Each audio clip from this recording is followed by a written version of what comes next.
हरे कृष्णा। तो सभी वैष्णव भक्तों के चरणों में दंडवत प्रणाम। मैं राधिका प्राण वल्लभ देवीदासी आपका स्वागत करती हूँ। वसुदेव सुतं देवं कंस चारूण मर्दनम देवकी परमानंदम कृष्णं वंदे जगद्गुरुम। हरे कृष्णा।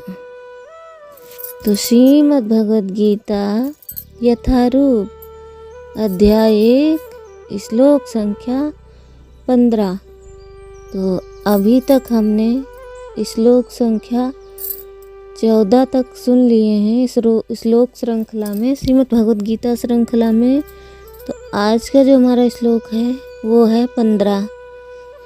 तो चलते हैं हम अपने श्लोक की ओर। हरे कृष्णा। जगतगुरु श्रील प्रभुपाद की जय। अनंत कोटि वैष्णव भक्तवृंद की जय। गुरु महाराज की जय। पांचजन्यम ऋषिकेशा देवदत्तं धनंजयः पौंड्रम दद्म महाशंखं भीमकर्मा वृकोदरः। पांचजन्यम ऋषिकेशो देवदत्तं धनंजयः पौंड्रम दद्मो महाशंखं भीमकर्मा वृकोदरः।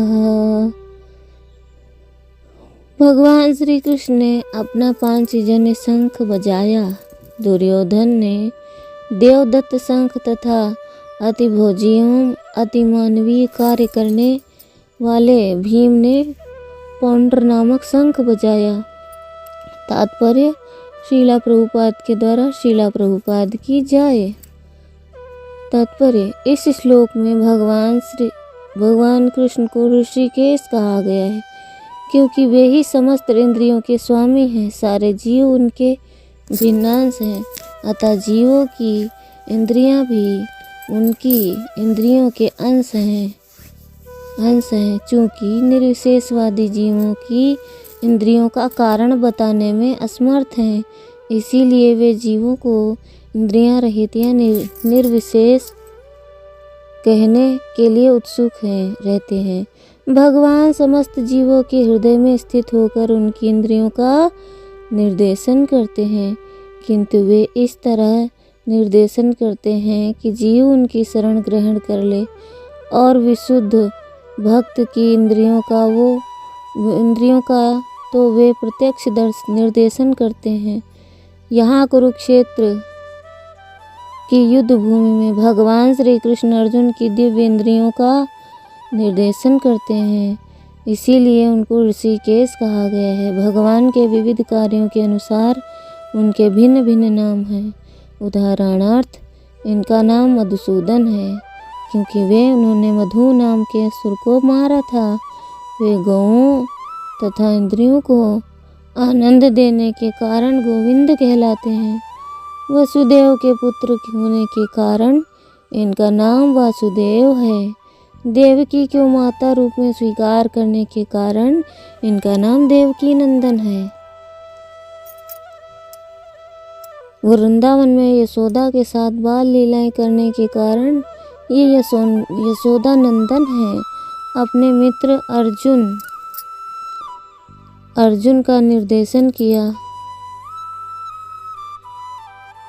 इस कारण से वे पार्थसारथी हैं। इसी कारण उनका नाम ऋषिकेश है क्योंकि उन्होंने कुरुक्षेत्र युद्ध में अर्जुन का निर्देशन किया।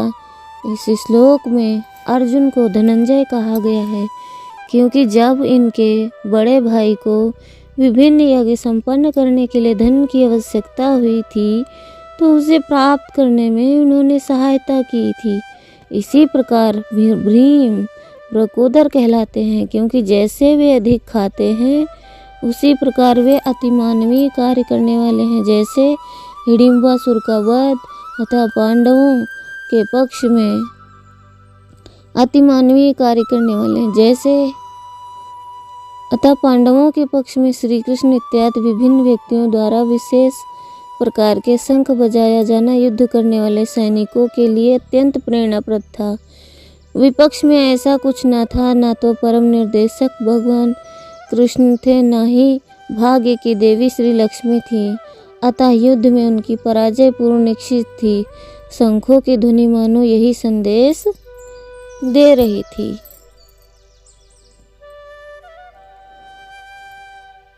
व्याख्या। पांचजन्यम ऋषिकेश, सबके अंतर्यामी अर्थात सबके भीतर की बात जानने वाले साक्षात भगवान श्री कृष्ण ने पांडवों के पक्ष में खड़े होकर पांचजन्य नामक शंख बजाया।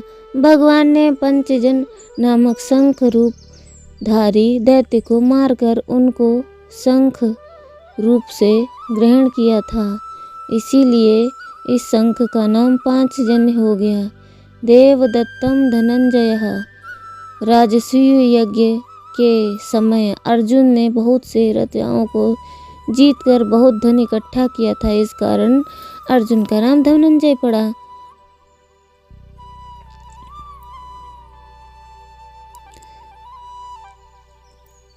निवात वाचक आदि दैत्यों के साथ युद्ध करते समय इंद्र ने अर्जुन को देवदत्त नामक शंख दिया था। इस शंख की ध्वनि बड़े जोर से होती है, जिसमें शत्रुओं की सेना घबरा जाती थी। इस शंख को अर्जुन ने बजाया।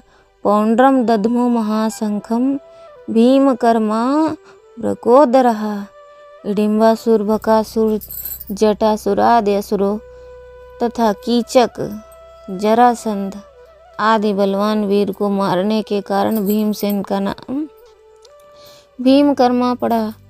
उनके पेट में जठर अग्नि के सिवाय वक्र नाम की एक विशेष अग्नि थी, जिससे वे बहुत अधिक भोजन पचता था।